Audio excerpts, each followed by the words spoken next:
Hi, I wanted to make this video in response to Revolution of CG's recent video claiming that it's 1979 again with regard to world affairs and the economy, and the Obama administration trying to compare him to Jimmy Carter.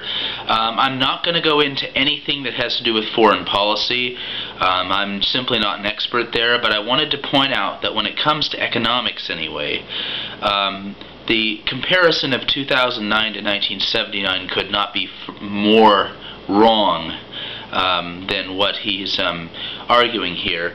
And in particular, I'm going to try and first of all make the case that we are in a situation much more like that of the early 1930s, 31 through 34, than we are anything of the late 70s or early 80s. Now, the first thing to keep in mind is that we're currently in a recession, a severe recession that has something called a liquidity trap, which means that we have a lot of the biggest threat right now is not inflation but deflation. And what caused this, of course, was a consumer spending bubble being left afloat by too much debt. Too much debt caused by too many credit cards, caused by not enough consumer purchasing power, which in turn was caused by wage stagnation, which was caused by, yep, you guessed it, too much inequality.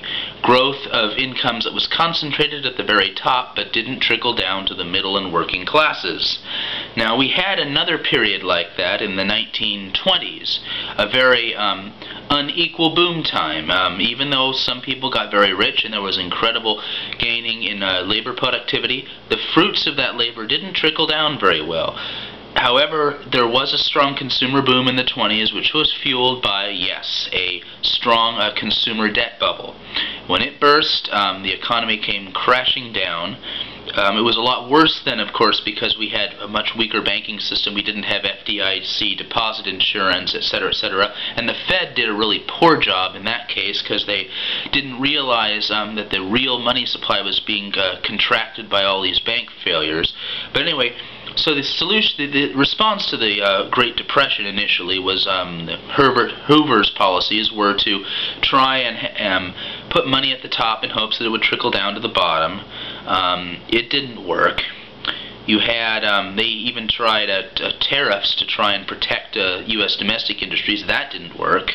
And so you had a period of very prolonged misery, and the people got mad and they elected FDR. Now, FDR's early programs were not that great, to be honest. His NIRA, Industrial Recovery Act, was a very poor plan. It was based on too many wage and price controls. That didn't work. It was declared unconstitutional. But what finally did start to get the economy going again was when the government actually hired the unemployed to do various public works projects, like the WPA, building highways, the Civilian Conservation Corps, producing national parks, building the Tennessee Valley Authority, the infrastructure, electric power to places that didn't have it, the Bonneville Power Administration here in the Pacific Northwest, etc., etc., etc. You had about 1 million people were hired by these jobs. That's the equivalent of several million today after adjusting for population, and the unemployment rate came down. More importantly, there was a recovery in 1935, 1936. By the beginning of 37, we were about halfway back to being out of depression until, guess what? FDR cut spending to try and balance the budget, and we sank right back down in the gutters at the end of that year. Now, interestingly, the first country to recover from the Great Depression was Sweden, which had a very big public works program, lots of deficit spending. The second country was Germany, with their military-industrial complex, of course. That pumped a lot of money into the economy. We did the same thing during World War II. We got out of it. But another thing is that during the late 30s, there was something called the Great Compression, where thanks to mass-scale unionization, more progressive tax systems, and a series of other measures, the income differentials in the United States were squeezed dramatically, so that the period after World War II was this golden age of the middle class in which the income distribution, while not a communist utopia by any means, was a lot more equal than it was before or it is today. And it was a period in which the middle classes and even the relatively poor saw their incomes rise relatively rapidly. So that stayed in place until the 1970s, and then you had some changes in the economy. You had a political restructuring which allowed the conservative movement to come back to power under Reagan. What Reagan did, he cut taxes at the top, lowered the top marginal bracket from 70% to 28%. He encouraged his Labor Department to look the other way while private sector employers illegally busted unions left and right. That weakened the labor movement. That also allowed him to keep wages down, which allowed inequality to start increasing again after a long period of being held in check.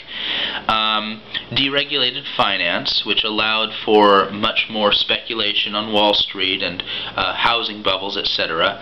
And all this basically led back to a second Gilded Age. We returned to the highly unequal society that we had before the 1930s. And that brought us, again, like the last few years, when our expansion was fueled by a bubble in consumer spending. Since wages were stagnating, the demand had to come from somewhere, so it came out of people's credit cards. It was deliberately planned as a way of allowing the economy to grow without the middle class growing.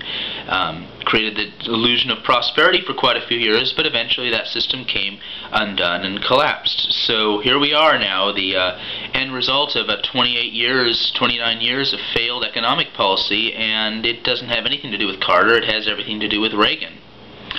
So what do we do from here on out? Well, if we want to get the economy to grow strongly again, and to have strong consumer spending, consumers this time are going to actually have to have the means in order to spend. That means higher wages, that means more income growth in the middle part of the income distribution, which means we cannot have an economy that grows lopsided at the top only anymore. So we're going to have to address inequality. Now, there's not a lot of ways to do that we know about, but we can definitely do some things to help, like improving the educational system, making sure that we actually get more money into the inner cities so that they have a fair opportunity through the education system.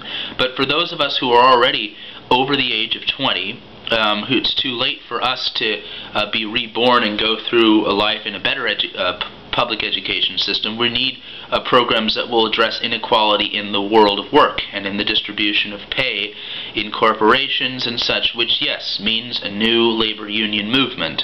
We have to have measures in place that will stop this high concentration of expanded, bloated salaries among CEOs and hedge fund managers and bring a greater share of the national income back to the rank and file.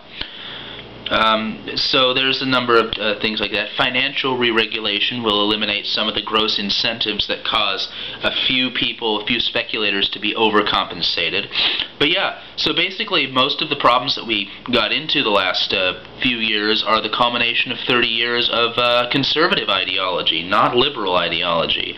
And the answer to most of America's economic problems today, just as like in the early 30s, is they're not going to come from the right. They're not going to come from McCain-Palin. They're probably not even going to come from the Obama administration, because they're acting like mealy-mouthed centrists. It's going to come from the ranks of people like Paul Krugman, Joe Stiglitz, various other professors. Those are the two that come to mind immediately. James K. Galbraith, Robert Reich, Jeffrey Sachs is another good one, and I have a professor named Mark Thoma who's pretty good at talking about this kind of stuff. But anyway, I'm certainly looking forward to making I'd love to have a career based around fighting inequality, because it is the #1 issue of our time.